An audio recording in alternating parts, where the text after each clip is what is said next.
Yo siempre he respetado a su hija. La relación no anda bien y quiero que hagamos un viaje. Para eso necesito que me preste una plata. Bueno, que nos preste, porque somos dos. Además es su hija y... ¡Déjeme hablar! Si usted no nos presta la plata, la relación está en peligro y usted será el culpable. Ahora sí, que venga el suegro. ¿Necesita dinero ya? Ahora podrá solicitar adelantos de su tarjeta de crédito desde la app Davivienda. Así de fácil. Davivienda, una multilatina en El Salvador.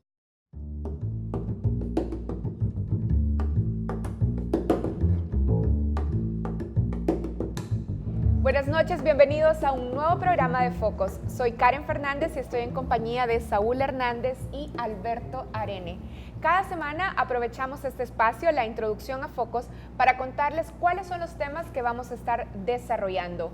Alberto, cuéntenos un poco sobre la entrevista que va a desarrollar esta noche en Zoom. El pasado mes de abril invitamos a Asdrúbal Aguiar, abogado constitucionalista, ministro del Interior con el presidente Caldera, cuando precisamente Chávez llegó al poder. Entonces lo entrevistamos sobre la crisis venezolana y sus posibles desenlaces. Pero hicimos una segunda entrevista con Asdrúbal sobre el final del socialismo del siglo XXI y los desafíos de la democracia en América Latina. Y considerando precisamente la crisis que se ha profundizado en Venezuela y los acontecimientos en América Latina, en la OEA, etcétera, nos pareció que este era el mejor momento para compartir la entrevista que entonces le hicimos a Asdrúbal Aguiar, que tiene toda la actualidad. Muy bien. Bien, y yo les quiero contar que en Matices esta noche vamos a estar conversando con Álvaro Artiga. Álvaro Artiga es politólogo y además es director del doctorado de Ciencias Sociales que realiza la Universidad Centroamericana José Simeón Cañas, UCA. También va a estar en nuestra mesa, en la mesa de Matices, Eduardo Escobar. Eduardo Escobar es abogado y es representante de la organización Acción Ciudadana. Queremos contarles, y esto es lo que vamos a estar conversando con ellos, que en 2013 en El Salvador se aprobó la Ley de Partidos Políticos. Desde esa fecha hasta hoy, la ley ha experimentado múltiples reformas, particularmente en dos aspectos: financiamiento y procesos de democracia interna. Vamos a hablar esta noche sobre cómo los partidos políticos han respondido e implementan estas disposiciones específicas: financiamiento y democracia interna. Así Saúl. es, Karen y Alberto. Yo quiero comentarles que en complemento a esta entrevista, en el segmento Prisma de Análisis de Datos, estaremos analizando el proceso de elecciones internas que celebró el FMLN hace una semana y en el que ya hay candidaturas, tanto para alcaldes como para diputados para estas próximas elecciones de 2018. Estaremos analizando cuál es la dinámica que el FMLN toma a la hora de elegir estas candidaturas internas. Esto es parte del contenido que tenemos esta noche. Yo les recuerdo que pueden seguirnos en redes sociales, en Twitter en @FocosTV y en Facebook en Focos Oficial. Comenzamos.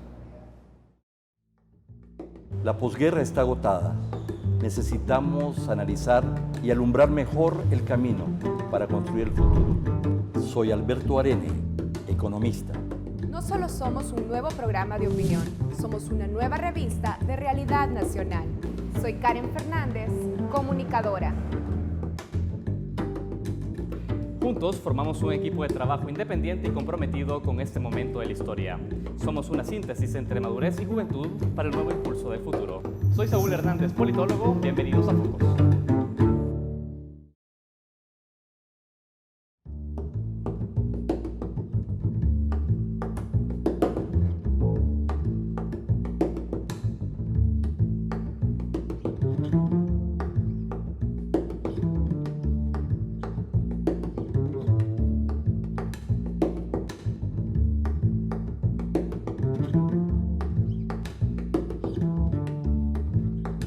Muy buenas noches, amigos televidentes. El pasado mes de abril tuvimos el gusto de recibir en Zoom a Asdrúbal Aguiar, abogado, académico, exministro de Relaciones Interiores del gobierno del expresidente Rafael Caldera en Venezuela y director ejecutivo de IDEA, la Iniciativa Democrática de España y las Américas, que reúne a los expresidentes de España y Latinoamérica. Durante su visita nos concedió dos entrevistas. La primera se transmitió el 9 de abril, en la que hablamos sobre la crisis venezolana y sus posibles desenlaces. La segunda entrevista la transmitimos esta noche, En esta ocasión, Asdrúbal Aguiar nos comparte sus reflexiones sobre el final del socialismo del siglo XXI y los desafíos para la democracia en América Latina. Bienvenidos. Muy buenas noches, amigos televidentes. Es un gusto estar nuevamente con ustedes. Bienvenidos a Focos y al segmento Zoom. Esta noche vamos a tocar un tema fundamental para la vida de nuestros pueblos y para el futuro de América Latina: el final del socialismo del siglo XXI y los desafíos de la democracia en América Latina. Esta noche, de nuevo, estoy con el académico, con el analista, con el ciudadano latinoamericano y del mundo, Asdrúbal Aguiar, a quien le damos nuevamente la bienvenida a este programa. Buenas noches. Buenas noches, bienvenido, Alberto. Asdrúbal. Gracias por esta nueva invitación. ¿No? Sí. Es un gusto tenerte nuevamente y nadie más calificado que tú, que has vivido estos procesos desde hace varias décadas y ciertamente en los últimos 20, 25 años, el tema de las transformaciones en América Latina. Básicamente, después de la llamada hegemonía neoliberal en América Latina, después del consenso de Washington, después de la caída del socialismo real y del muro de Berlín, ¿verdad? Lo que vimos fue precisamente todos unos cambios importantes que algunos han dado en llamar la hegemonía neoliberal en América Latina.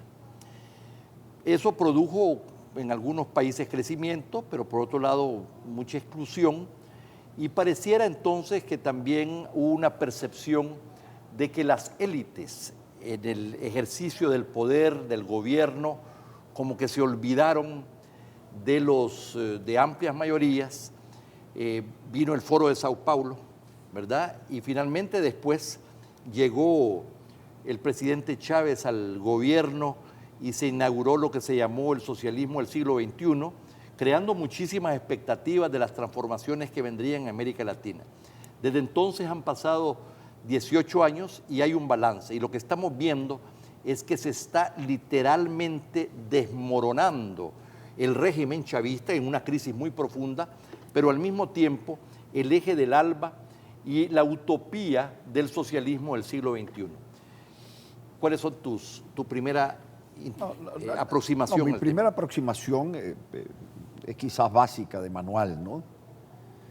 Una vez que se agota la experiencia del socialismo real, y que se agota por una razón: se privilegió lo colectivo y se postergó la iniciativa personal e individual en el campo político y económico. Obviamente fracasa esa experiencia, pero desde el otro lado, quienes sostenían la defensa de la iniciativa individual y personal en el campo político y en el campo económico, se creyeron en ese momento como ungidos por la victoria. Entonces había muerto el colectivismo, sobrevenía la libertad absoluta. Resulta ser que el modelo soviético muere por exceso de colectivismo y el modelo liberal muere por exceso de individualismo. Pero a la par ocurre también una grave crisis de cambio histórico, porque junto a la caída del muro de Berlín sobreviene la globalización, que sus críticos intentan reducir a lo que les es más fácil criticar, una globalización mercaderil y dineraria, cuando en el fondo lo que estaba ocurriendo y lo que ocurrió fue que cambió el tiempo en que el poder se estructuraba con relación a la materia y los espacios por un poder que se estructura alrededor de las comunicaciones y su velocidad.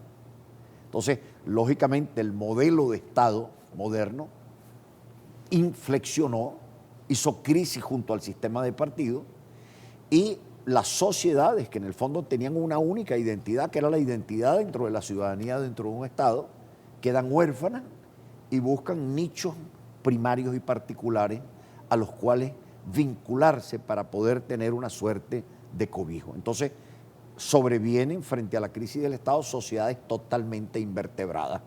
Bueno, ¿cuál es la mora que hemos tenido en el curso de casi 2 décadas? Que ni los académicos ni los políticos hemos hecho un alto para poder tomar conciencia de que el modelo de Estado moderno se agotó, no quiero hablar de fracaso, y la sociedad civil cambió en su textura, se hizo invertebrada. Y recrear un nuevo desafío democrático hacia adelante es justamente lo que está pendiente.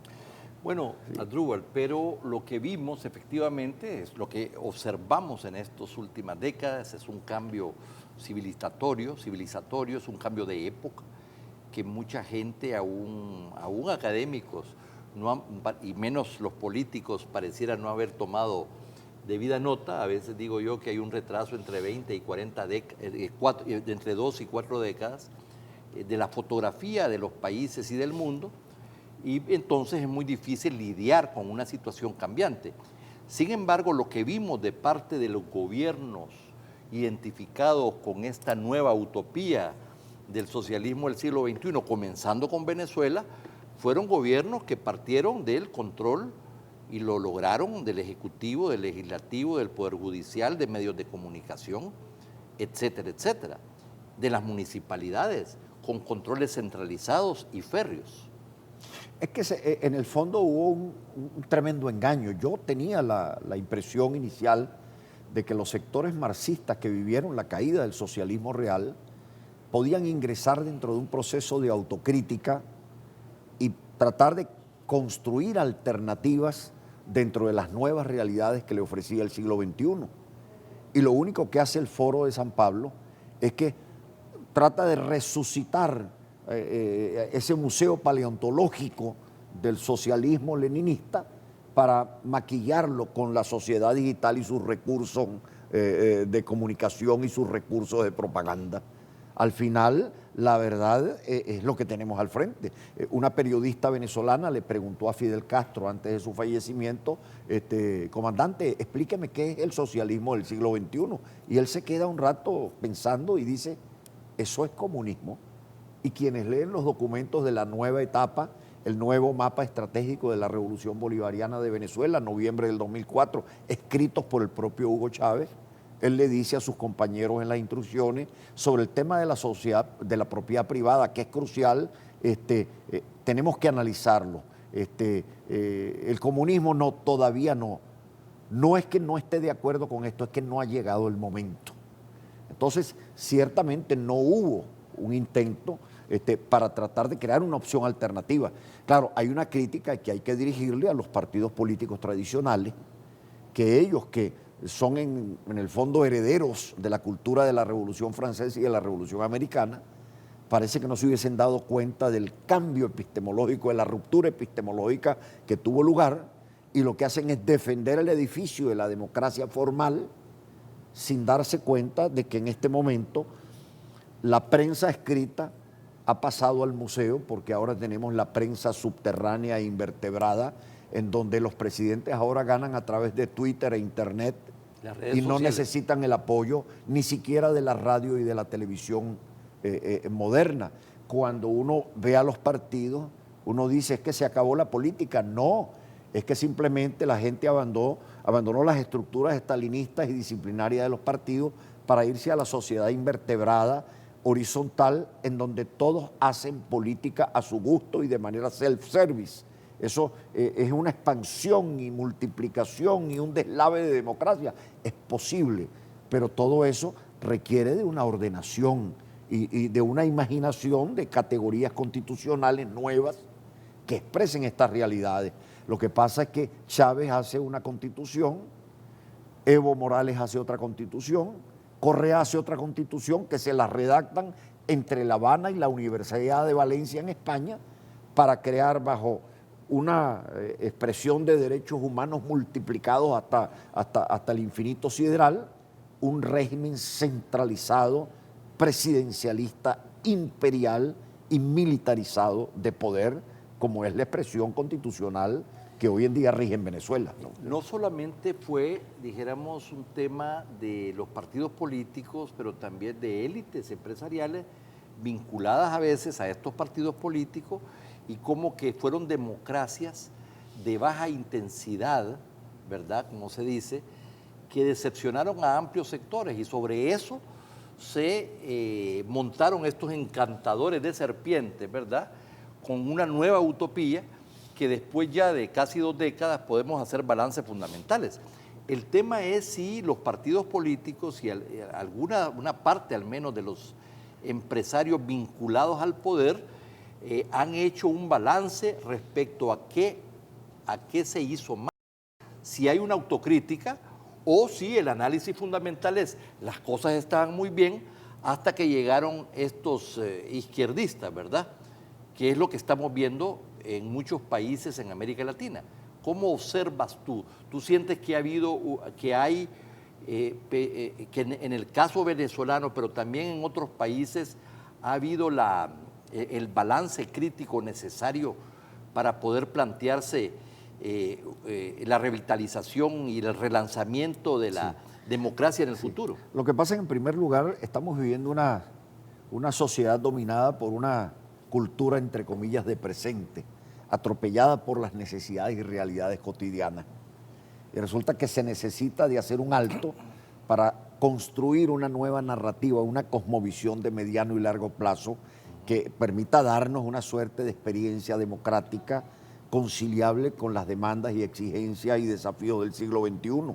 Luigi Ferrajoli, filósofo florentino, discípulo de Bobbio, decía bien: ustedes no se dan cuenta de que los grandes estados, ahí está el caso de Estados Unidos, no por azar el señor Trump dice, yo no me puedo ocupar ya del planeta porque tengo demasiados problemas dentro de casa, dice, o sea, los estados ya no tienen el poder para poder desafiar por sí solos las preguntas y responder a los problemas que les plantea la globalidad y la crisis planetaria.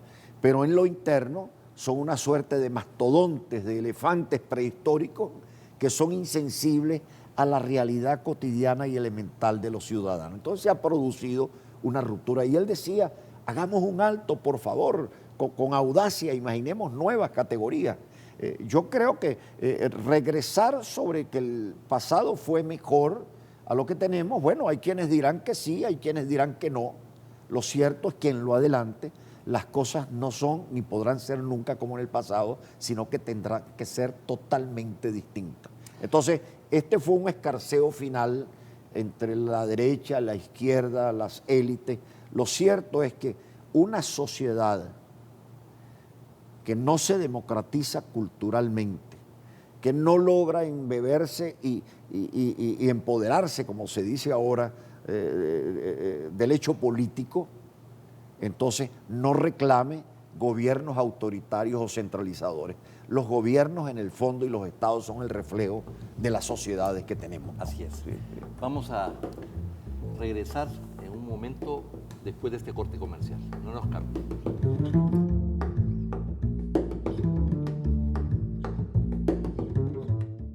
Cuando la vida y la salud de las mujeres está en riesgo, la familia salvadoreña se une. Apoya los 4 casos de interrupción del embarazo. Actúa ahora. Seguimosunidos.com.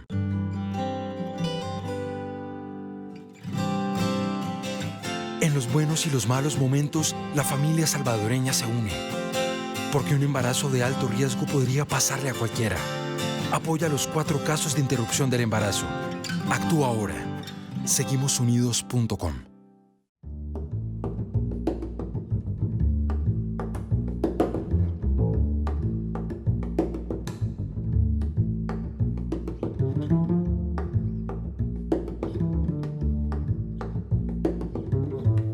Tema que nos ocupa, el final del socialismo del siglo XXI y los desafíos de la democracia en América Latina. Estamos conversando con el doctor Asdrúbal Aguiar, un abogado, académico y además con una profunda vocación democrática, con mucha presencia a nivel internacional. Asdrúbal, asistimos a una especie de dominó. Después de Venezuela vinieron todos los otros países, Argentina, Bolivia, Ecuador, ¿verdad? Nicaragua. Y los países llamados del eje del ALBA, de la Alianza Bolivariana para las Américas, pareciera que llegaron a tener una hegemonía considerable al interior de América Latina, lo que se expresó en la OEA. Después de la crisis venezolana, de la profundización de la crisis venezolana, de la salida de los Kirchner y de Cristina Kirchner, de Dilma Rousseff en Brasil, vamos a ver qué pasa en Ecuador, pero pareciera que eso está reñido. Bueno, pareciera que solo está quedando Bolivia y Nicaragua y que la situación ha cambiado o está cambiando considerablemente. Y lo que tenemos es cómo vamos a reconstruir los países después de este legado y sobre todo en Venezuela, cómo vamos a reconstruir la democracia y la institucionalidad bastante maltrecha después de este paso y cuáles son las lecciones aprendidas para prepararnos para afrontar el futuro en mejores condiciones. Sí. Yo quisiera apuntar fundamentalmente a un hecho central. No se trata del final del socialismo mal llamado del siglo XXI. Se trata de que la resurrección de esa experiencia quedó muerta con el siglo XX. Y más que un crimen fue una estupidez pretender resucitarla y tratar de ocultarla tras el andamiaje digital y propagandístico con la capacidad de expansión que tiene hoy en día la globalización informativa. Yo creo que no se trata de decir, bueno, se agotó esto, no, eso estaba agotado.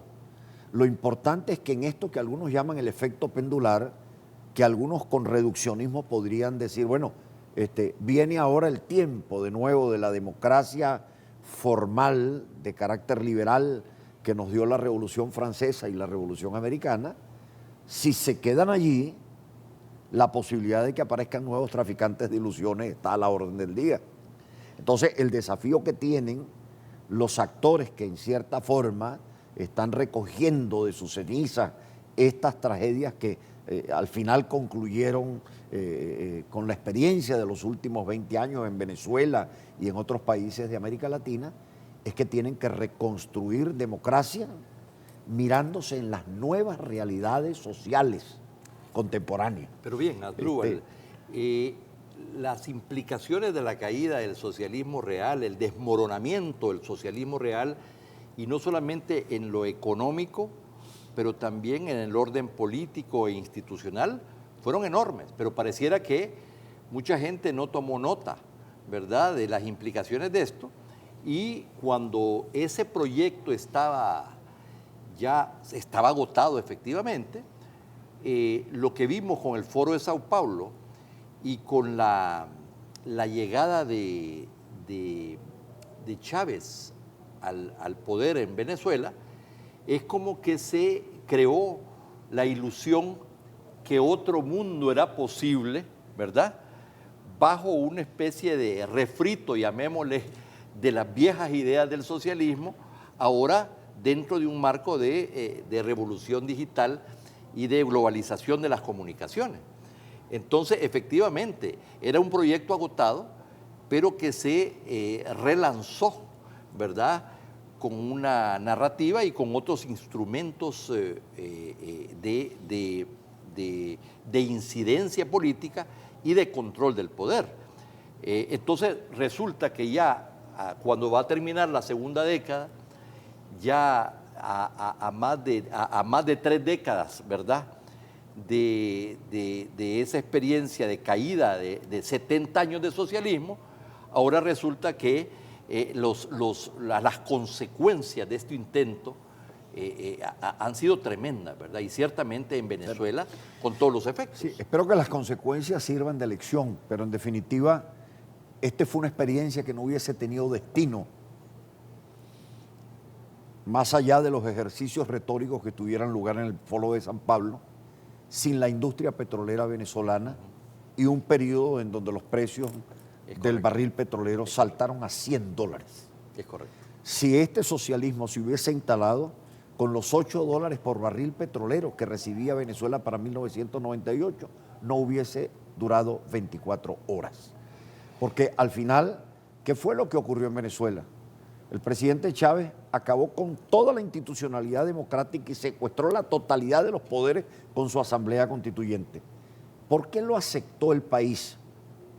Lo aceptó porque él, con $100 de ingresos por barril petrolero, dijo, aquí está la industria petrolera como una suerte de cofre providencial, yo me voy a encargar de hacerlo drenar de manera directa e inmediata a todos los sectores más empobrecidos de la población.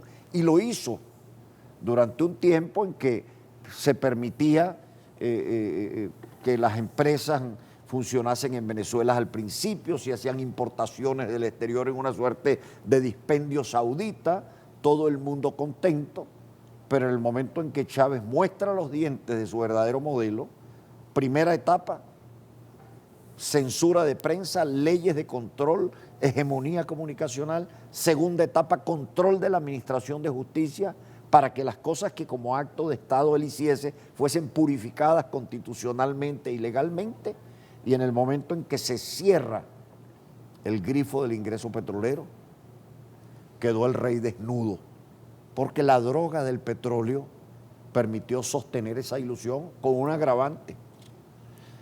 Enajenó también las voluntades de los gobiernos en Naciones Unidas y en la OEA, porque Chávez usó los ingresos petroleros para mantener amarrados la totalidad de esos votos sobre la base de la cooperación petrolera y energética.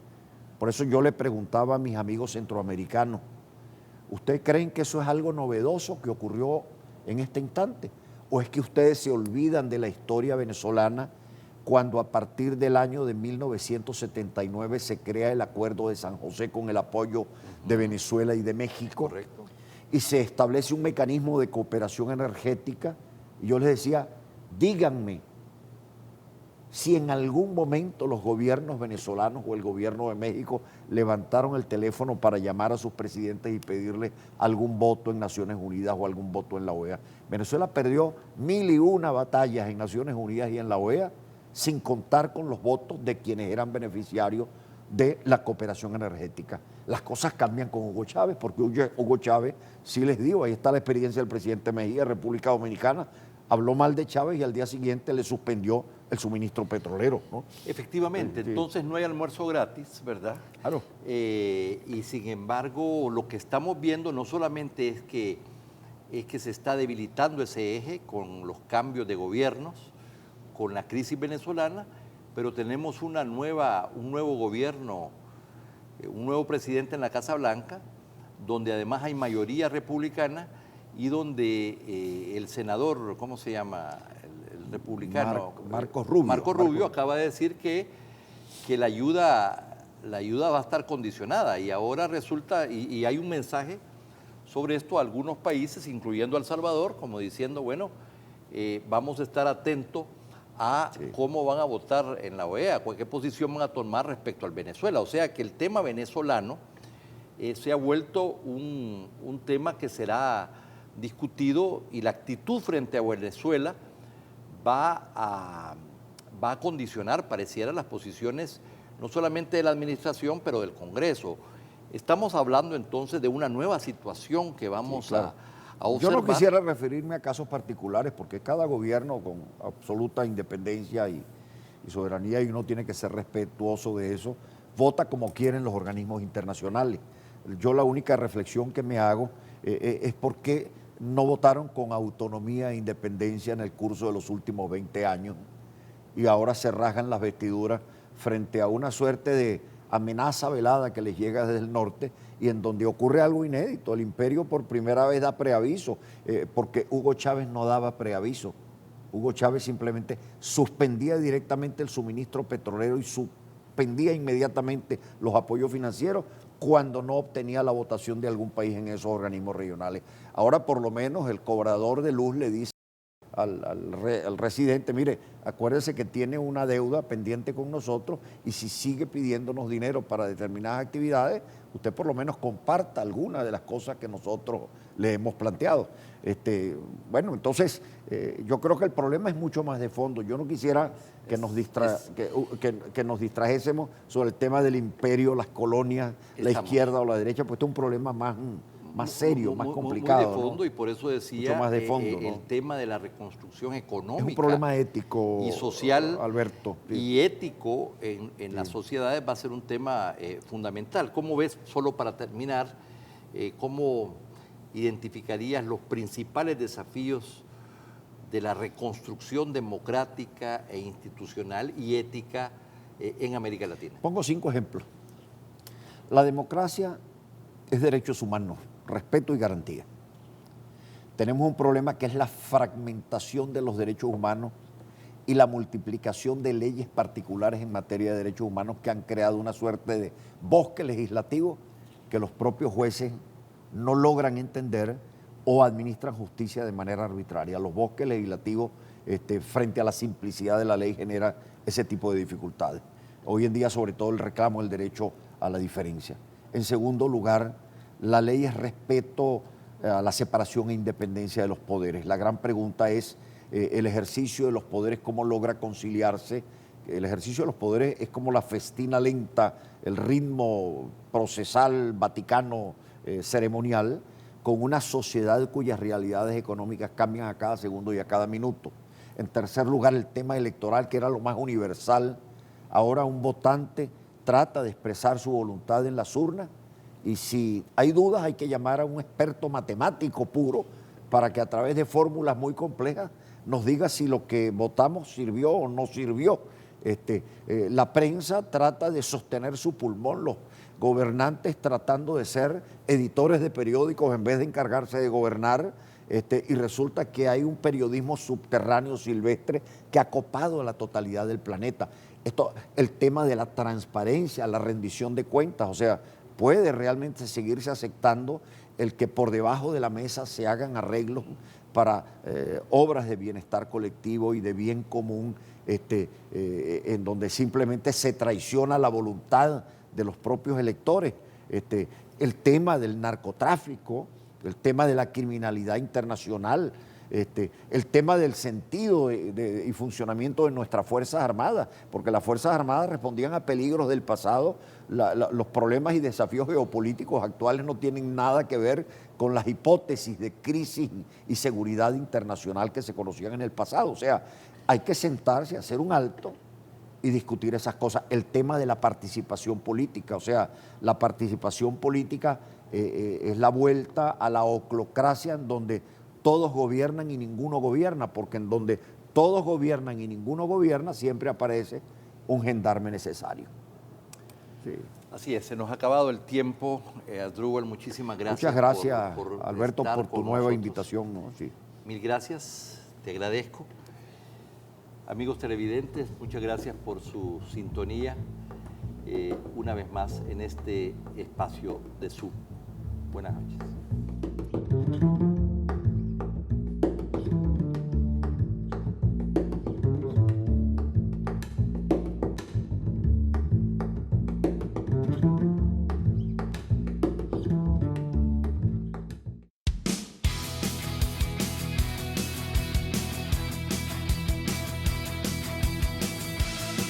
¿Y cuántos tomates son? Son 3 tomates y 2 zanahorias.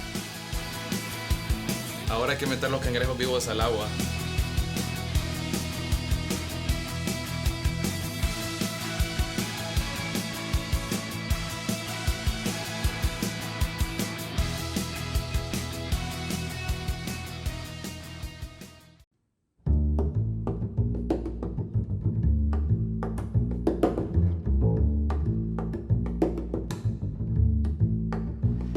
Buenas noches, continuamos en Focos, bienvenidos a Prisma. El domingo pasado el FMLN realizó su proceso interno para elegir a un total de 430 candidatos a las elecciones municipales y legislativas de 2018. Pero, ¿quiénes resultaron electos? ¿Eligió la cúpula o la militancia? Hoy en Prisma te lo explicamos. Según la vocería oficial, cerca de 3.350 FMLNistas se inscribieron como candidatos para participar en estas elecciones internas. La participación de la militancia habría superado el 70% y el partido de gobierno habría llevado a cabo un proceso de elección directa y secreta, tal y como lo ordenó la Sala de lo Constitucional en el año 2014. Pero, ¿cómo es el proceso de selección interna de los candidatos del FMLN? Según fuentes allegadas al partido, el FMLN está integrado por distintos grupos de poder o feudos que negocian, previo a la elección, los nombres de los candidatos. El FMLN puede ser flexible en la definición de candidatos para alcaldías, pero no de sus bastiones. En cambio, en la definición de las candidaturas para diputados no es flexible y responde a una línea de dirección del partido. Cuando se trata de municipalidades complicadas, el partido toma en consideración la opinión de las bases y previamente sondea qué tan aceptable puede ser un candidato. En Santa Tecla, por ejemplo, habrían sondeado a la diputada Jacqueline Rivera antes de elegir a Vicente Coto, actual director nacional de medicamentos, quien resultó inscrito como único candidato en ese municipio. Pero cuando en una disputa municipal hay un fuerte candidato sobre el que se tiene calculado un triunfo, no hay margen para renegociar al candidato propuesto por la dirección del partido. Este es el caso de Nayib Bukele en San Salvador, quien también se presentó como planilla única. Lo mismo hubiese ocurrido con el actual alcalde de San Miguel, Miguel Pereira, pero un recurso interpuesto ante el Tribunal Supremo Electoral obligó al FMLN a aceptar la inscripción de otro postulante para el mismo municipio, Argumedo Benítez. ¿Son Bukele y Coto los únicos candidatos seleccionados previamente por consenso y que tendrían asegurada su candidatura para 2018? El secretario general del partido, Medardo González, confirmó al diario El Mundo que la lista de 168 candidatos a diputados propietarios y suplentes fue consensuada y la militancia solo votó para ratificarla. Sucedió lo mismo en el caso de las municipalidades, pero 13 recursos interpuestos ante el Tribunal Supremo Electoral obligaron al FMLN a aceptar a más de un candidato en municipios como Comasagua, San Isidro, Suchitoto y Bolívar, entre otros más. Uno de los nombres consensuados para una curul en la Asamblea Legislativa es el de José Luis Merino, quien habría quedado en una posición más abajo del orden de los 24 diputados para el municipio de San Salvador. El ahora viceministro para la Inversión y Financiamiento para el Desarrollo está siendo investigado por la Fiscalía General de la República de El Salvador por tráfico de armas y supuestos vínculos con la guerrilla colombiana. Y recientemente el Congreso de Estados Unidos ha pedido investigarlo por su presunta relación con estructuras criminales transnacionales y organizadas. Su posible elección le daría fuero hasta el año 2021. Con estas candidaturas, el FMLN busca cambiar el panorama político actual, en el cual solo cuenta con 31 de los 84 diputados de la Asamblea Legislativa y 94 de las 262 alcaldías de El Salvador. En el año 2014, la Sala de lo Constitucional ordenó a la Asamblea Legislativa a reformar la ley de partidos políticos y permitir el voto libre, directo, igualitario y secreto en las elecciones internas de las diferentes fuerzas políticas constituidas en El Salvador. Reforma que fue aprobada en octubre de 2015 y que se sustenta en el artículo 85 de nuestra Constitución, donde se establece que los partidos son el único instrumento de representación del pueblo y que, por lo tanto, los ciudadanos tienen el derecho a decidir quiénes serán sus representantes. Eso ha sido todo en Prisma. Al regresar en Matices estaremos analizando este tema con dos especialistas en materia electoral. Ya volvemos.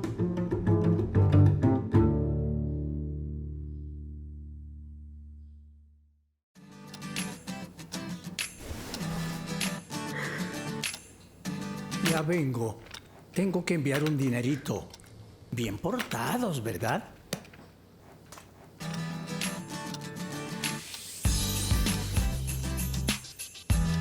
Vaya, ya estuvo.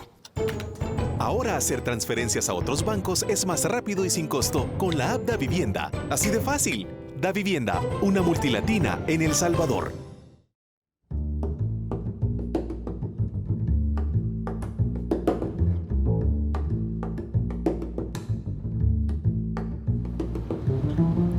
Buenas noches, bienvenidos a una nueva entrevista en Matices. Karen, ¿cómo estás? ¿Qué tal? Buenas noches, gracias por acompañarnos en esta mesa de entrevista.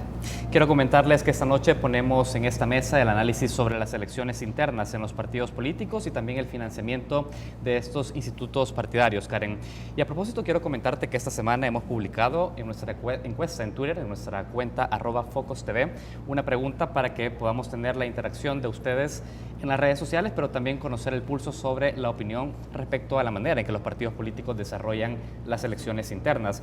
La pregunta ha sido: ¿quién tiene la última palabra al definir los candidatos en una elección interna? Las propuestas de respuesta que están en esta encuesta son la base del partido, los financistas, la cúpula o injerencia internacional. Posteriormente estaremos brindando los resultados de esta encuesta.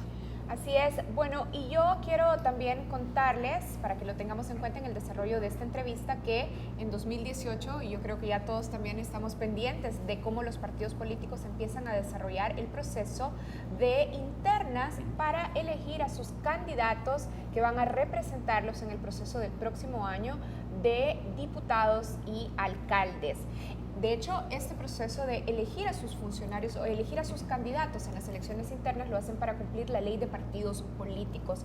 Ahora, es importante decir que a pesar de los avances o de las reformas que han ido ocurriendo, todavía persisten vacíos importantes. Creemos que es importante establecer si estos vacíos tienen que ver únicamente con lo legal o si se trata más bien de la voluntad política, por ejemplo, para garantizar un proceso de elecciones internas y también para que den a conocer los partidos políticos quiénes están detrás de su financiamiento. Efectivamente, Karen, recordemos que existe una ley de partidos políticos, tal como señalas, que ha sido reformada en diversas ocasiones, pero en la práctica los partidos políticos aún se resisten a entregar información sobre su financiamiento a los ciudadanos. Hoy vamos a preguntar sobre eso a nuestros invitados. ¿Está justificada la resistencia de los partidos políticos? ¿Cómo afecta esto a nuestra democracia representativa? Y para discutir estos temas, queremos presentarles a los invitados de esta noche. Están con nosotros Álvaro Artiga. Álvaro Artiga es politólogo y docente. Gracias por acompañarnos.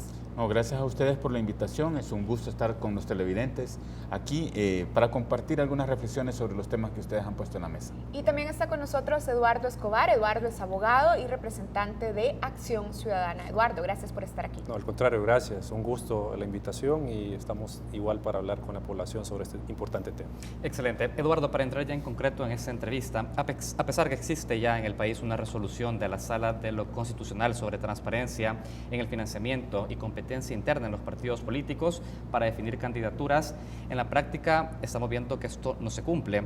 Queremos saber cuál es el problema que tú diagnosticas en torno a esto. ¿Es un tema de que la ley es insuficiente para llenar vacíos que aún persisten? Bueno, creo yo que primero hay que señalar que no solo hay una resolución, sino que hay 3 resoluciones de Sala de lo Constitucional que abordan el tema del financiamiento de los partidos y en esencia pues lo que están declarando, lo que declara la Sala es que esta información es pública y hay una obligación de rendición de cuentas de los partidos en el tema del financiamiento y obviamente hay una sentencia que avala y establece que es contrario a la Constitución el que no se realizaran elecciones internas o primarias dentro de los partidos políticos. Entonces, en esa medida es que hay, a pesar de una regulación y una sentencia, como tú bien lo dices, hay un incumplimiento o una resistencia de parte de los partidos a darle vida a esta regulación y a esta sentencia que tiene que ver con la democracia interna y con la transparencia. Pero tiene que ver con que la entidad encargada de hacer cumplir esta ley no está haciendo su trabajo para poder garantizar que los sectores sujetos a cumplirla lo hagan. Hay una variedad de factores. Uno tiene que ver precisamente con la falta de control de parte del Tribunal Supremo Electoral y esta la podemos dividir en 2 partes. Una falta de voluntad y la otra falta de recursos, porque por ejemplo en el tema del financiamiento tendría que tener una unidad de control del financiamiento de los partidos. El tribunal no cuenta con presupuesto, no cuenta con personal para tener una unidad de auditoría como tiene la Corte de Cuentas, por ejemplo. Entonces ese es un tema, falta de voluntad y falta de recursos. Y obviamente también hay resistencia de los partidos. O sea, no solo es la autoridad electoral la que está con ciertas deficiencias en aplicación y verificación del cumplimiento de la ley, sino que también estamos hablando de la resistencia de los partidos y aquí pues podemos entrar a discutir las razones de esta resistencia. La primera obviamente es el tema cultural. Ya el doctor Artiga pues tiene bastante, ha mencionado bastante el tema de la cultura autoritaria que todavía está presente en nuestros partidos. Bien, ya estaba entonces Eduardo planteando un poco de los elementos o de los vacíos e incluso de las resistencias dentro de los partidos políticos para avanzar en estos 2 aspectos, democracia interna y transparencia de su financiamiento. Doctor Artiga, ¿por qué para los ciudadanos, por ejemplo, para los que nos están viendo en este espacio de entrevistas, debe ser un tema de interés que los partidos políticos definan a sus candidaturas a través de un proceso de elecciones internas? Y además, ¿por qué debemos estar preocupados de que los partidos políticos se resistan a transparentar la información de sus financistas?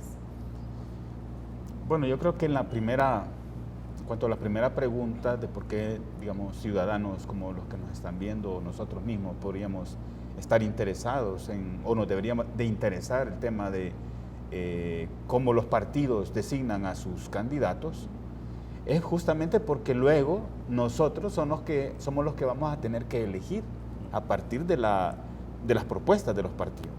Siempre ha sido así, los partidos proponen. La diferencia ahora es que los militantes iban a tener un mayor papel protagónico, iban a ser una especie de filtro, digamos, entre la dirección del partido, de los partidos que establece, digamos, sus candidaturas preferidas, y si habían otros que podían incorporarse, entonces al final los militantes tenían ese papel como de evaluar y decidir ellos quiénes serían los que irían como candidatos, tanto para diputados como para los gobiernos municipales. Otra cosa es si eso, ¿verdad?, se ha llevado a cabo bien o no, pero obviamente que en un contexto más general donde la política para los ciudadanos, para buena parte de los ciudadanos, es algo de lo que no le gusta hablar, porque cree que no tiene nada que ver con su vida, porque cree que la política es sucia, es una cuestión de corruptos y entonces que mejor no hay que hablar de eso. Además hasta hay dichos que de política, de religión y de deporte mejor no hablar. Entonces todo eso hace que buena parte de la población, de los ciudadanos, aquellos que son mayores de 18 años y tienen derecho a participar en la elección de los gobernantes, no se interesen, ¿verdad? Como que si no les afectara. Entonces yo creo que aquí hay un tema de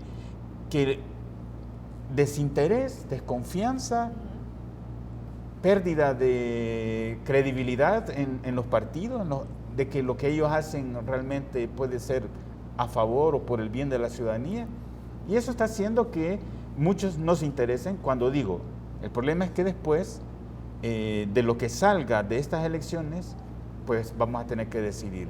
Si ya aquellos que están más comprometidos, que son los militantes, hacen una mala elección, digamos, no logran diferenciar entre candidaturas de calidad, digamos, gente que puede ser capaz de desempeñar su función, yo me hago la pregunta de, entonces los ciudadanos que tenemos menos información, que estamos más distantes de los partidos, entonces, ¿qué criterio vamos a tener? Un asunto breve antes de continuar con la entrevista. ¿Una política más transparente y competitiva garantiza una mejor calidad de vida para los ciudadanos? ¿Por qué?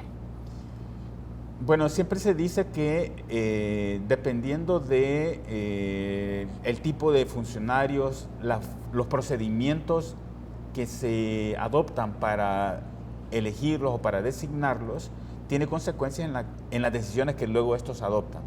Si tenemos buenos funcionarios, pues muy probablemente tenemos buenas políticas. Si tenemos funcionarios que no saben realizar la función para la que han sido designados, entonces muy probablemente van a ser otros los criterios y no el bienestar de la población el que van a tomar en cuenta para la elaboración o la decisión en temas de políticas. Cuando decimos políticas hablamos de educación, de salud, de economía, de obras públicas, de vivienda, etcétera. Excelente. Eduardo, quisiera conocer su opinión.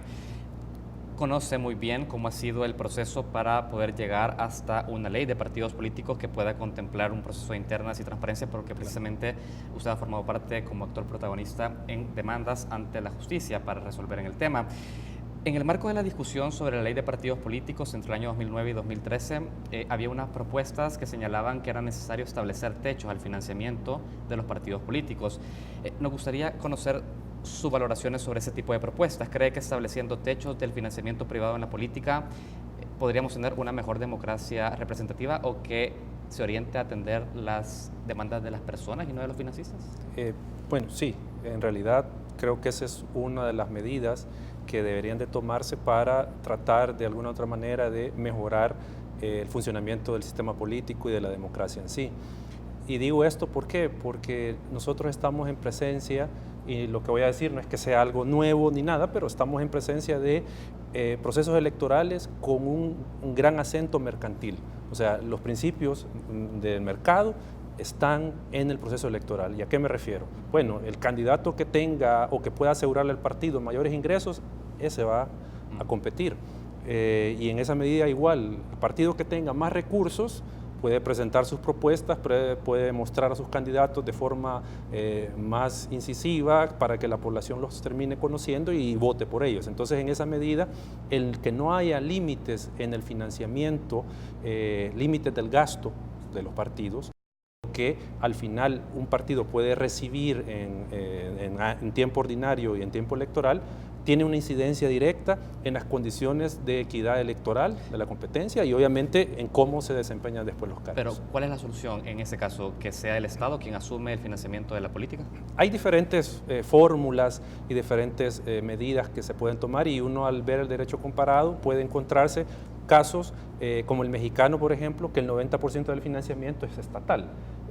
Antes México tenía un mecanismo de el financiamiento público, siempre tenía que ser un peso mexicano mayor que el privado, o sea, siempre se le daba preeminencia al público. Hay otros casos que mantiene un sistema de financiamiento mixto, pero con grandes controles y límites sobre los fondos que puede recibir un partido de fuentes privadas, ¿verdad?, de origen privado. Entonces, creo yo de que si vamos a mantener este esquema mixto, financiamiento público y privado, habría que hacer, si se quiere, dos cosas: poner límites al gasto y a lo que puede recibir un partido y mejorar los controles, porque independientemente hayan topes de gastos, siempre los partidos buscan formas de burlarlo. Veamos Guatemala, hay un límite de gastos y que es, si no mal recuerdo, 150 millones de quetzales, y un partido que compitió en la elección presidencial gastó 230 millones. O sea, eso sobrepasó eso. Entonces, tiene que haber controles y tienen que haber límites. Doctor Artiga, ¿qué opinión le merece la opción de que la política sea financiada únicamente a través de dinero del Estado? ¿Podríamos decir que tendríamos un mejor régimen representativo si se excluye a los actores privados del financiamiento de los partidos? Bueno, la intención del financiamiento público ha sido la de evitar que financiamiento o capitales privados tengan una influencia no solamente en el partido, sino posteriormente en las políticas públicas. El problema es que si quisiéramos sustituir, vamos a decirlo así, el financiamiento privado, entonces resultaría que las cantidades necesarias para financiar las campañas como ahora lo son, serían muy altos, digamos, si lo ponemos en el contexto de nuestro país, yo diría que sería mucho dinero solo para el momento electoral. Habría que hacer otros ajustes, a lo mejor no tener las elecciones separadas para disminuir los costos en propaganda, ¿verdad? Y no tener como nuestro calendario de cada 3 años un tipo de elecciones y cada 5, promedio, cada 2 años estamos teniendo elecciones y los gastos en campaña. Entonces yo creo que, primero, no me suena que pueda ser posible, ¿no?, eliminar o disminuir sustantivamente el financiamiento privado, sustituyéndolo por financiamiento público. Creo que habría que pensar en otras formas de favorecer condiciones de competencia igual, porque también eso busca el financiamiento público, ¿verdad? Que aquellos partidos que tienen menos recursos no se vean por esa razón en desventaja frente a los partidos que tienen más recursos.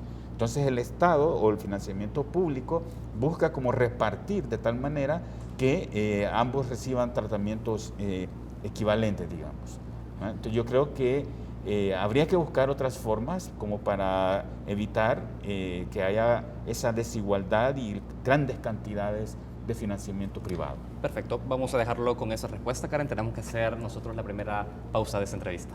Así es, ya regresamos en Matices y vamos a seguir hablando sobre cómo los partidos políticos responden a las exigencias de procesos de democracia interna y transparentar su financiamiento. Ya volvemos.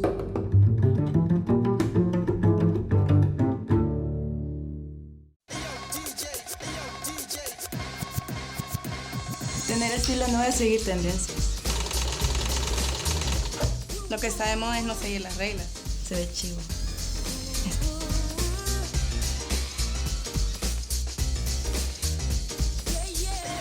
Reciclar. reinventar, reutilizar. Eso está de moda.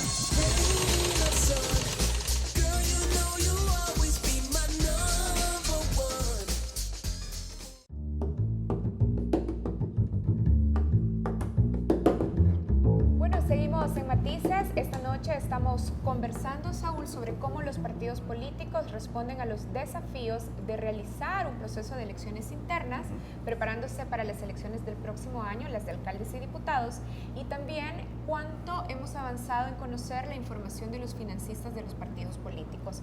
Por eso, en la mesa están con nosotros Álvaro Artiga, politólogo y docente, y también Eduardo Escobar, representante de la organización Acción Ciudadana. Eduardo, hablemos un poco de las exigencias que Acción Ciudadana ha estado haciendo, no solo a los partidos políticos, sino también a instituciones para conocer el detalle de los financistas de los partidos políticos. También usted estaba diciendo en su primera intervención que algo de lo que hacía falta para cumplir el compromiso de transparentar el financiamiento es que el Tribunal Supremo Electoral tenga más recursos y más capacidad institucional para fiscalizar.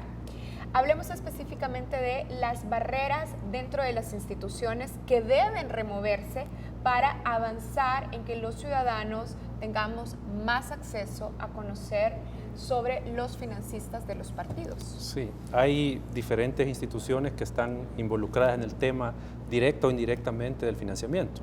Obviamente la principal es el Tribunal Supremo Electoral, que por mandato de ley tiene que fiscalizar el tema del financiamiento de los partidos y la democracia interna referido a las elecciones.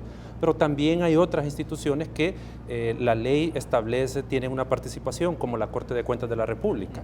La Corte de Cuentas tiene que auditar el uso de los fondos públicos que recibe los partidos políticos en la campaña electoral. Eso es otro tema y obviamente hasta esta fecha la Corte de Cuentas no ha realizado esa fiscalización.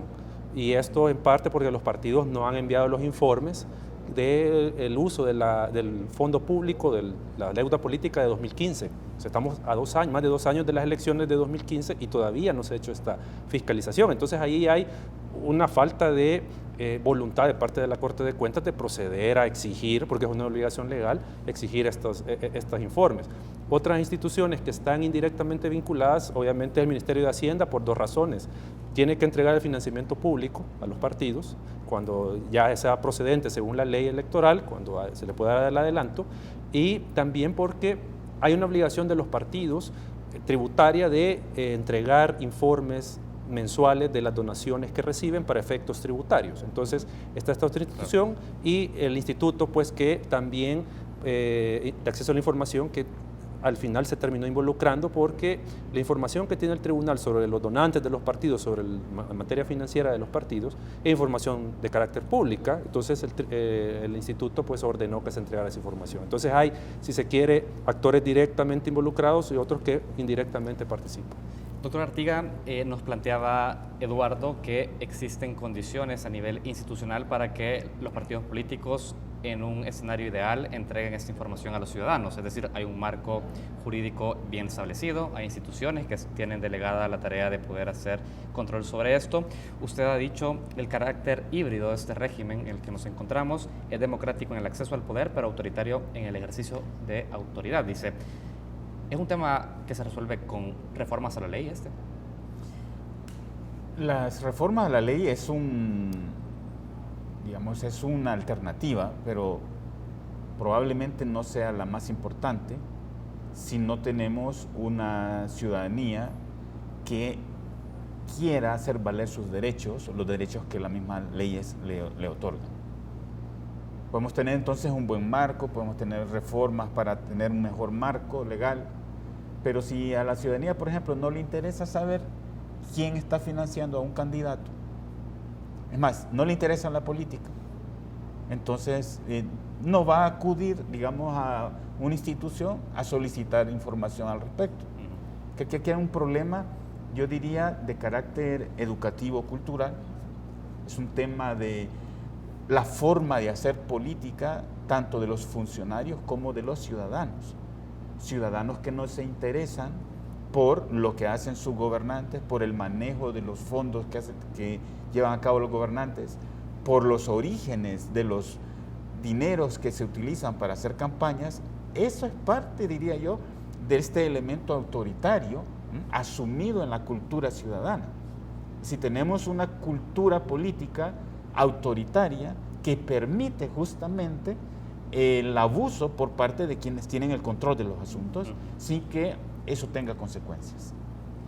Eduardo, institucionalmente ya el doctor Artiga nos estaba explicando, por ejemplo, que es importante también observar el asunto de la cultura política, claro. Pero si volvemos al plano institucional, ¿por dónde pasa la solución?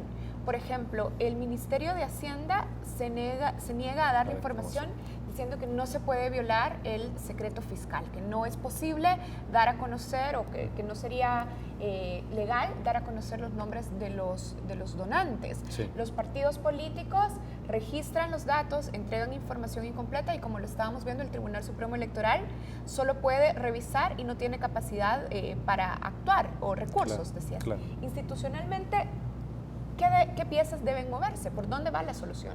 Yo creo que se puede enfocar desde varios puntos de vista. Uno, hay que mejorar el marco legal, eso sin lugar a dudas, porque hay una serie de vacíos o hay una serie de normativas que da lugar a interpretar varias cosas. Por ejemplo, el ministro de Hacienda está haciendo uso de una disposición del Código Tributario que lo está interpretando a modo de evitar que se entregue la información de los donantes de los partidos. Entonces, hay marcos legales que son ambiguos en ese sentido y que permiten algunos comportamientos de los partidos y los entes de control que omiten estas obligaciones de rendición de cuentas y de transparencia. Entonces ese es un tema. El otro obviamente pasa por un tema desde mi punto de vista, de dotar también de recursos, por ejemplo, al Tribunal Supremo Electoral. Vemos que le han recortado para el presupuesto electoral, cuando en el plan, una planificación estratégica que tenía el tribunal, iba contemplada la creación de una unidad de fiscalización de partidos. Entonces pasa también porque se fortalezcan las instituciones, no solo desde el punto de vista financiero, sino que se tengan los recursos humanos, técnicos para fiscalizar, porque en realidad la unidad de fiscalización de partidos tendría que ser una especie de una unidad de la Corte de Cuentas que fiscaliza las entidades estatales, porque eso es lo que debería de pasar. Entonces pasa por, como decía, la ley, fortalecer a las instituciones y ya lo que decía el doctor, un tema de cultura. Porque podemos tener una buena institucionalidad, una buena normativa, pero si al final tenemos una resistencia que hasta cierto punto, sin justificarla, puede ser entendible de los partidos, porque tenemos partidos con décadas de existencia que no están acostumbrados a rendir cuentas a nadie, ni al Estado mismo por cómo usan o cómo han usado los fondos públicos que reciben para una campaña. Excelente. A propósito de la cultura popular, de lo que piensan las personas, quiero comentarles, y tal como lo decíamos al inicio de esta entrevista, publicamos una encuesta en Twitter, en la cuenta @FocosTV, que también podrán encontrar durante la semana antes de estas entrevistas, y hemos preguntado ¿quién tiene la última palabra al definir candidatos en una elección interna en los partidos políticos? Las personas han respondido en un 33%, la última palabra la tiene la cúpula. En un 33% también la última palabra lo tienen los financistas, un 31% ha respondido que la tiene la base del partido y solo un 3% señala que es injerencia internacional. Me gustaría conocer la opinión de ambos sobre estos resultados, porque es curioso, hay una distribución bastante equilibrada entre cúpulas, financistas y base del partido. Digamos, eso no tiene un sustento, digamos, es estricto y riguroso a nivel metodológico, pero nos dice algo. ¿Qué opinan? Claro, y es interesante ver, como ya Saúl lo estaba destacando, que en la distribución de los porcentajes, el 66% de las personas que contestan siguen pensando que a pesar de los mecanismos de democracia interna, la última palabra en la definición de los candidatos la tienen la cúpula y los financistas. Bueno, en realidad creo yo que no anda la ciudadanía que contestó tan perdida con quiénes son los que al final deciden. Y lo digo porque, por ejemplo, hay casos, el Partido Arena, por mencionar uno, que es el COENA el que tiene la última palabra o va a tener la última palabra sobre quiénes pueden ser precandidatos para las internas del partido. según los estatutos de ese partido. Según los estatutos.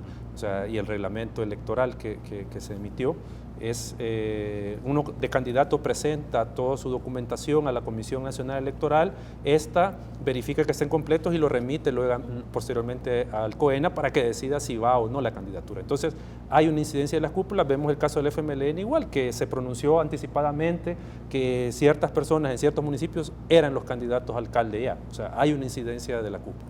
Doctor Artiga. Sí, yo creo que es interesante esa observación, ¿verdad? De que prácticamente 2/3 creen que definitivamente, digamos, hay, o no tienen la capacidad ellos de decidir quiénes son las candidaturas. A mí me parece un tema interesante, sobre todo si tomamos en cuenta ya a estas alturas el único partido que ha hecho ya su proceso de elección interna es el FMLN. Y lo que yo he sabido, por lo menos en materia de candidaturas a diputados, sobre este tema de quién decide, pues fue que en todos los departamentos hubo una lista con exactamente el número de candidatos que se requieren en esos departamentos. Es decir, por ejemplo, en San Salvador, que compiten 24 candidatos, pues había una lista de 24 precandidatos. ¿Qué quiere decir eso? Que votaran como votaran los militantes, los 24 quedaron. Claro. Algunos militantes dicen, sí, pero logramos cambiar el orden. ¿Ah? Puede ser que hayan logrado cambiar el orden, digamos, de los, calculando, ¿verdad?, de los que van a entrar por cada partido a la elección, que pueden ser realmente los electos, pero a lo mejor esos que quedan justamente, por ejemplo, 12, digamos, en San Salvador, para el caso del Frente, sean justamente los que siempre están ahí, aunque vayan en un orden distinto, pero vuelven a entrar lo mismo. A pesar de que la ley se reformó y finalmente termina diciendo que es obligación de los partidos políticos que dejen participar a sus bases en elecciones internas libres, con voto secreto y con voto directo, por ejemplo, en el caso del FMLN, la dirigencia del partido político insiste que la presentación de esas listas es un proceso de democracia interna. Dicen, este es un gran ejemplo de democracia interna. ¿Cómo valoran ustedes estas declaraciones que hacen los dirigentes del FMLN? No, habría que contextualizar eso.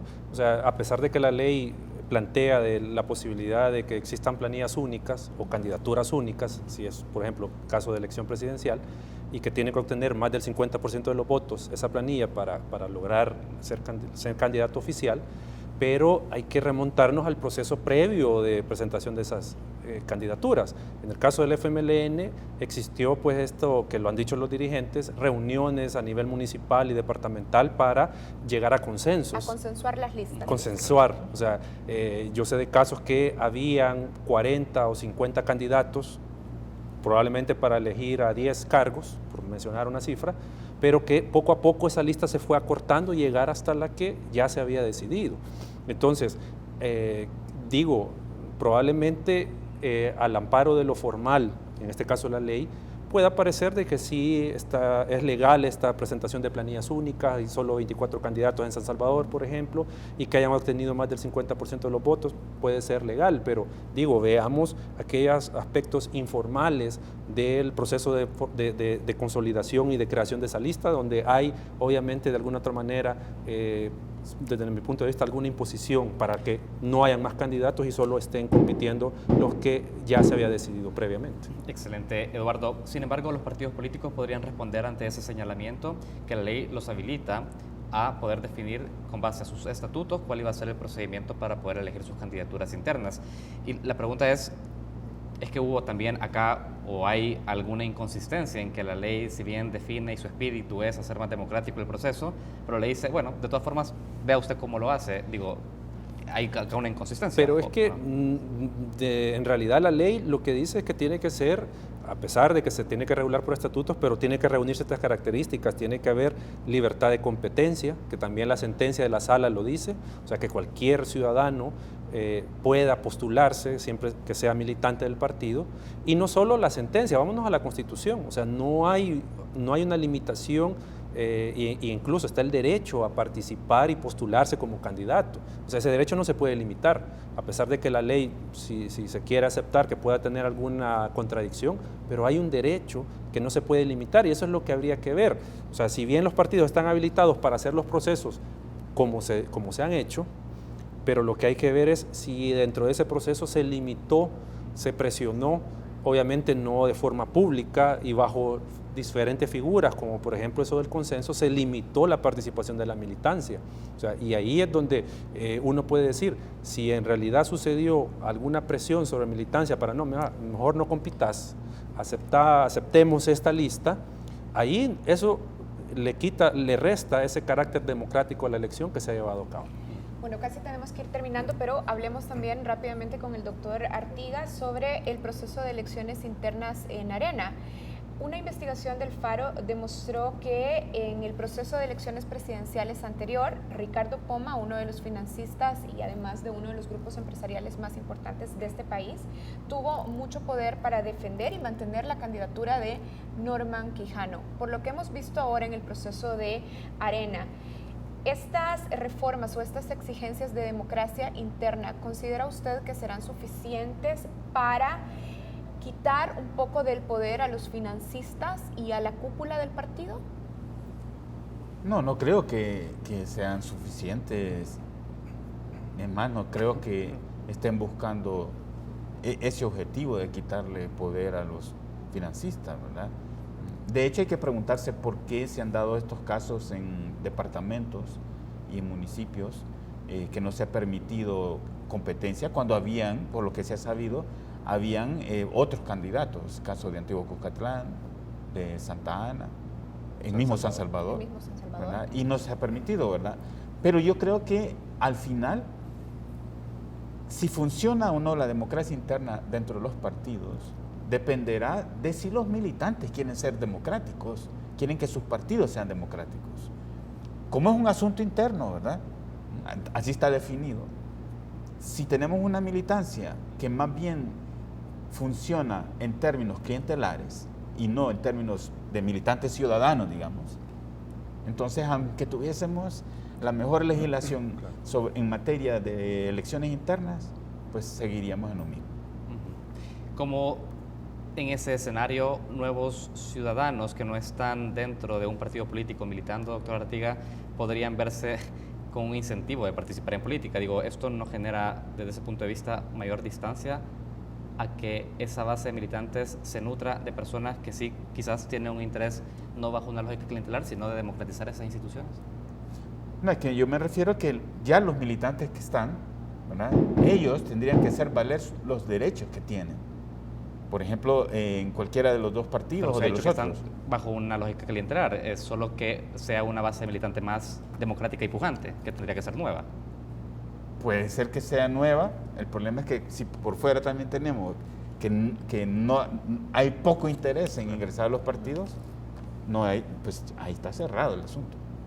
Bien, bueno, creo que un asunto que se ha puesto de manifiesto esta noche en la entrevista es la importancia también de que la base de los partidos y los ciudadanos también impulsen estos cambios que hasta el momento se han logrado hacer a través de reformas, pero los vacíos también tienen que ser impulsados desde la base también, desde los partidos políticos y desde los ciudadanos. Gracias a los dos por habernos acompañado. Hemos estado conversando con Álvaro Artiga, politólogo y docente universitario, y también con Eduardo Escobar, representante de la organización Acción Ciudadana. Nosotros hacemos una pausa aquí, Saúl, pero ya regresamos con más de Focus.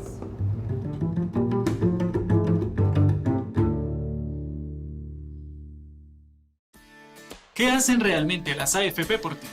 Las AFP son empresas sólidas, profesionales y con accionistas de prestigio internacional, estrictamente reguladas y supervisadas. Las AFP, administrando los ahorros de forma transparente, han generado más de $2.300 millones en rentabilidad para las cuentas individuales de los trabajadores.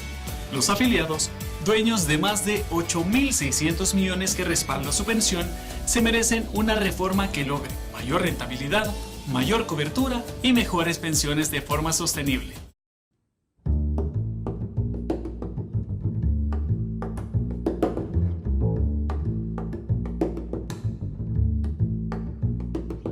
Continuamos en Focus. Bienvenidos al segmento de los salvadoreños en el exterior y análisis internacional de Focus. En esta ocasión conoceremos la historia de Marlon Mengíbar, ex volante tricampeón con el Luis Ángel Firpo durante 1989 a 1997 y ex seleccionado nacional. Desde hace 15 años, Mengíbar reside en la ciudad de Maryland, en los Estados Unidos. Ahí fundó una academia de fútbol que prepara a jóvenes talento para competir en torneos regionales y nacionales en los Estados Unidos. Los invito a conocer la historia de este salvadoreño en el exterior que con su dedicación al fútbol está fomentando el desarrollo positivo en muchos adolescentes latinoamericanos. Hace 2 años que fundamos la academia, nos ha ido increíblemente bien, hemos beneficiado a un montón de niños que ahora son jóvenes. Eran niños cuando comenzamos, ahora son jóvenes que están en la universidad y otros jóvenes que están probando jugar profesionalmente, unos en España, otros están en Francia, otros están en Perú. Y ese es el gol de nosotros, esa es mi satisfacción de que estuvieron jóvenes con niños con nosotros, nos formamos y ahora son jóvenes que están intentando, unos, como te repito, probando jugar a nivel profesional y otros que a través del fútbol, de lo que aprendieron, pudieron conseguir una beca para seguir sus estudios en la universidad, ¿no? Pero yo he creído que parte de lo que uno tiene que hacer después de jugar tantos años, tuve experiencia con selecciones juveniles, con equipos profesionales, con selecciones mayores, jugar competencias de alto nivel. Después, como un agradecimiento a Dios y al fútbol por todo lo que le ha dado, devolver algo, creo yo, en el sentido de poder transmitir esas experiencias a los niños, que de alguna manera les sirva a ellos a formarse primero como persona y después como futbolista. Y me he dado cuenta que no solo el hecho de que haya jugado me permitía a mí poder formar programas de entrenamiento que le beneficiaran más a los niños, y que también me di cuenta que había que capacitarse y también me puse las pilas con eso. Estuve en Barcelona sacando un curso para formar niños. Ahora mismo estoy sacando una maestría en fútbol con la Asociación de Entrenadores de España junto con una universidad de España. Estoy en la mitad del camino, pero eso me ha permitido también obtener mucha información, mucho conocimiento que me permite darle un mejor servicio a los niños. Ahora yo viajo a El Salvador y hay mucha gente. Lo que más recuerdo, y siempre lo comento, fui con mi yerno y mi hijo al Super Selectos y estaba un señor humilde vendiendo billetes de lotería y me llegan de mí contento y dice: mira, tú eres Marlon Mengíbar que jugaba en Firpo.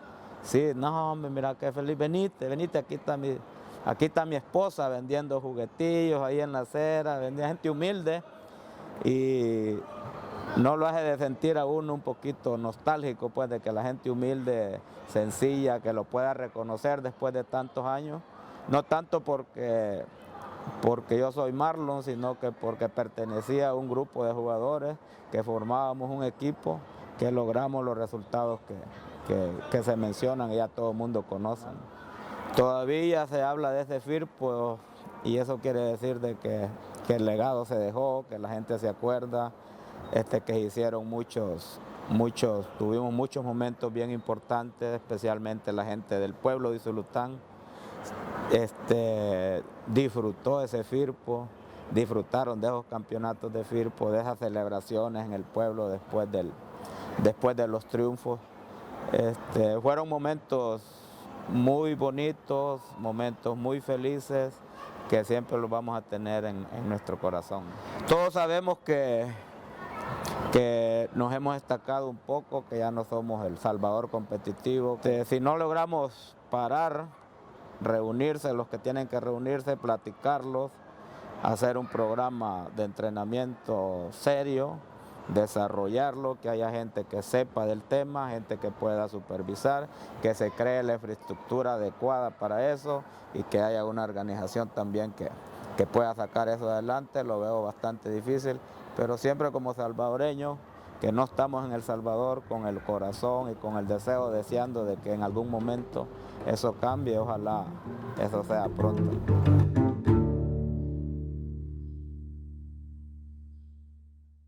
Cuando la la vida y la salud de las mujeres está en riesgo, la familia salvadoreña se une. Apoya los 4 casos de interrupción del embarazo. Actúa ahora. Seguimosunidos.com.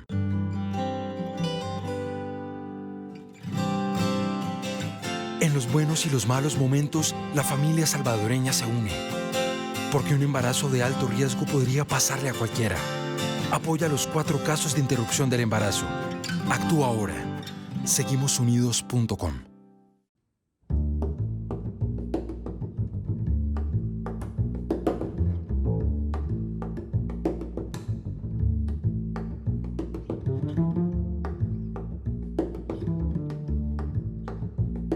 Esta noche en Retratos les presentamos a Camilo Minero, pintor, muralista y grabador. Camilo Minero nació en 1917 en Zacatecoluca. En 1996 recibió el Premio Nacional de Cultura. Falleció en 2005, pero lo recordamos por ser uno de los máximos expositores del arte y la pintura en El Salvador. También recordamos a Camilo Minero por ser un importante luchador social. Esta noche queremos presentarles un poco de su vida. Queremos que disfruten este Retratos, preparado como cada semana con la colaboración del Museo de la Palabra y la Imagen, el MUPI. Que lo disfruten. Camilo Minero, el pintor del pueblo. Colores cálidos, escenas con reminiscencia de barro, a calle, a pueblo, trazos y brochazos que traspasan dimensiones, que llevan a lugares, de la mano siempre de los excluidos. Uno de los artistas más sensibles y reconocidos en El Salvador es Camilo Minero, pintor, muralista y grabador. Nació en Zacatecoluca el 11 de noviembre de 1917.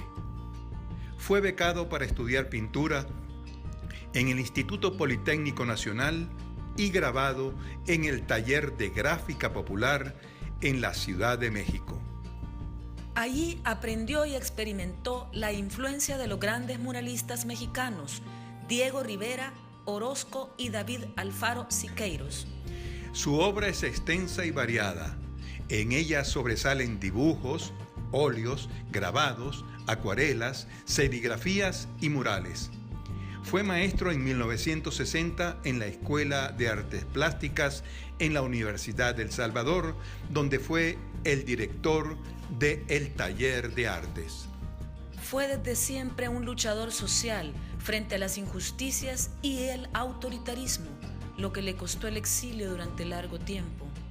En los años 80 vivió y trabajó en Nicaragua, realizando diversos murales. El artista volvió a El Salvador después de la firma de los acuerdos de paz. Sus obras se encuentran dispersas en todo el mundo. El maestro murió en San Salvador el 6 de mayo de 2005. En el centenario de su nacimiento, el Museo de la Palabra y la Imagen produce la exposición 100 años con Camilo Minero, un justo homenaje al hombre, al padre, al amigo, al artista, un ser íntegro que le impregnó color a su pueblo.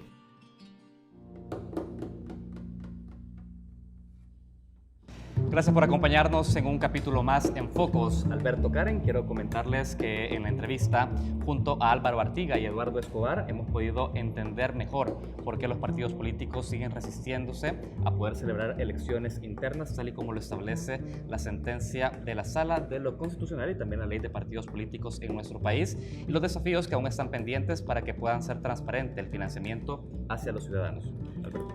Y con Andrúbal Aguiar en Zoom vimos precisamente cómo el socialismo del siglo XXI, ese proyecto iniciado por el presidente Chávez, se está desmoronando, pero también vimos cuáles son los desafíos de la democracia en América Latina en esta nueva etapa de su historia. Y en Retratos, la sección que semanalmente dedicamos a exponer a personajes del arte y la cultura de El Salvador, esta noche les hemos presentado un poco de la vida de Camilo Minero, pintor salvadoreño. Recuerden que si quieren ver cualquiera de las entrevistas o secciones de este programa, pueden hacerlo a través de nuestras redes sociales. Nos pueden encontrar en Facebook e en Instagram en la cuenta Focos Oficial, y también nos pueden encontrar en nuestra página web focostv.com y en nuestra cuenta de Twitter, @FocosTV. Buenas noches, gracias por acompañarnos. Los esperamos la próxima semana. Hasta luego.